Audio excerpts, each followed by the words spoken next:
Hai, akkam jirtu nagaa keessan ani nagaa kooti badee jira. Bicaa gollaa beekati namni mana taa'u nagaranyaa waan arge bobborca. Ilaala wayita kana irratti argitanii amman suuqii sana hojjechaa bahe. So babbadee jira. Akka torbee tokko nam badee namtiri afin badee waan biraatiif miti. Videoon yeroo nan hojjedhe birrii lakkaa oddoo silaa birrii ol kaa'u lakkaa'u didi illakkaa video jalatti garuu oddoo normaal iddoo tokkotti lakkaa'u waan dideef maal gochuu hojjedhe dhiise. Anyways baduun qabu garuu haa ta'u maleedha. Waa kana hojjechaan isinitti taasisaa jedheen dhufe ofumaa manatti miti. Ogummaan qabadhaa isin waan meeqa manatti nan bifan dhugaa.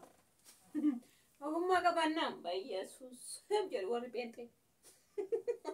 Warra pheenxee jedhe lama. Sana keessa naarina. Innaa dhiifama isin koffachiisu kooti immoo. Manatti hin hojjedhedheeni. Duraani kirriidhaan hin hojjedhedhee yaadanii kirrii xaxuusa dadhabee. So amma bifuma kanaan hin hojjedha. Kanaan hojjedheen kan biraa waan biraatiin hojjedha. Isas maaliin hin hojjedha? Kana jechuudha. Kana qophaa bitattaniit, kanas qophaa bittaniit marfees bitattu jechuudha. Then hojjannee dhuma isaa waliin ilaalla. Dhuma isaa isinitti agarsiisa jechuudha. Kan shiiniti jechuudhaan beektu sinuyyuu. Ilaa amma akkaatti jalqabee maafatti agarsiifne jedheetan dhugaa waaqa isiniin jedhaa yoo birrii dhabdan ogummaa keessaniin bar waan baay'ee mana keessatti guuttattu. Dhugaa waaqa namni waa tokko harkaan hojjechuu beeku waan baay'ee eenyuusaa manatti hambifata. Waciisaa jechuudha.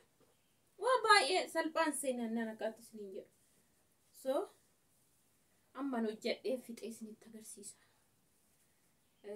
Na videoon koo ammuman turee hojjedhu viiwunis irraantinii jedha waan ta'eef duubatti babbadee jira. Yani sinna kenitan illee bareeda galatooma eebbifama hundaafuyyuu qophiigaa nutti agarsiisa mana warra jedhan illee hin jiru.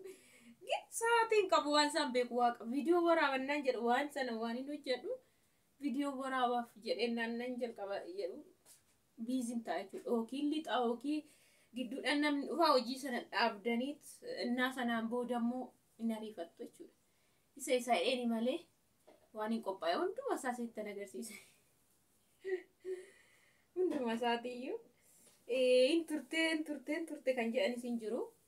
Isa waan akkasii ani ittiin galu guyyaa waaqayyoo jedhee waan ta'eef ani guyyaa kana iftaanii torbeen lama minaamin haasa'uu hin barbaadu. Gaafa dhufe haa dhufu malee jechuudha. Maaliif hojii waaqayyooti kaanoon beeku. Guyyaa isaas hin beeku, qaxaroo isaas hin beeku.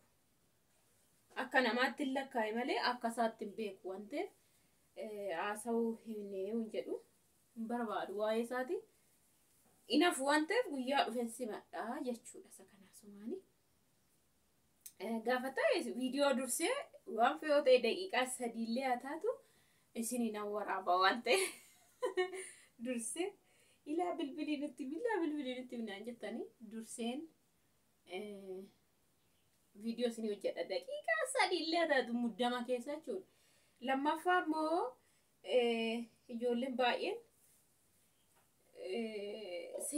haadha moo duudhaadha naan jedhanii uffata yookiin waan bituu kaate tokko dursi bitamuu naan jedhan. Dhugaa waaqa dursan bitamuu jedhanii haasaa keessa nuti illee ani yaadeen jira maaliif bargixamma warreen magaalaa minam nagara hundumayyuu qophaa'aniituma of eegu garuu maali akka ta'e aadaan Oromoo kun baay'ee ulfaata ta'e aadaa Oromoo qofa miti. Namootuma baay'eetu akkasitti fayyadama jechuudha. Inna maaliif natti hima yoo rakkina qabaate kana jedhaati. Isinin gaafadha maal rakkoo qaba yoo bitame yoo qophaa'e namni. Indeet wantum hundumti sana booda kanaaf addanaa baasaati nattima isa dhuguman isin gaafadhe isa dhugaa nama baay'een na dhoowwe jechuudha waan tokko waan maxinnoollee ataatume waan xinnoo waan guddaa naafu waan xiqqoodhayyuu hin didame jechuudha ani kaasaallee hin beeku angin hin dhaga'usa hin dhaga'u aadaa isaa ta'u maal isaa ta'u waan hin dhaga'u waan akkasii qophaa'u bichaan beeka waan biraa hiikaatti laadhu na kasi nutti agarsiisi yoo jettan odhaan jiran barisin faana saale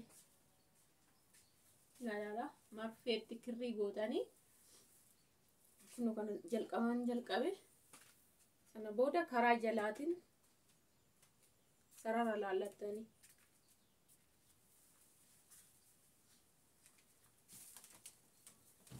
akkasitti jechuudha.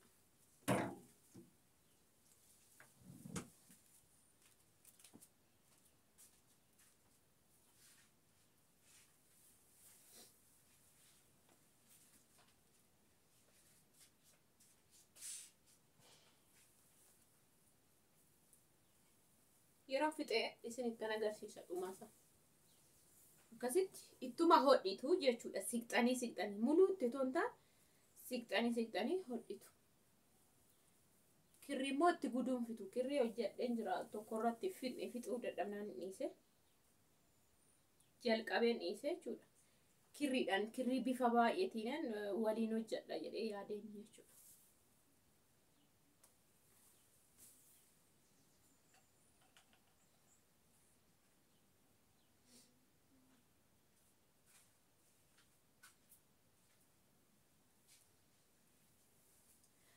Maaf kooti irratti waan diimaa yookiin gurraachaan dhabeeshi irdii waan irra jiru yoon bifa biraa keedhe akkaatillee taa'uun jaaladhu dhiifama naafuna yoon bifa biraa kaawwadhe na jala irdiin balleessa qalameen inni nani fuula dibadhe jechuudha bicaansaa irraan bahu kana hidheen dhiifama malee waan biraaf miti.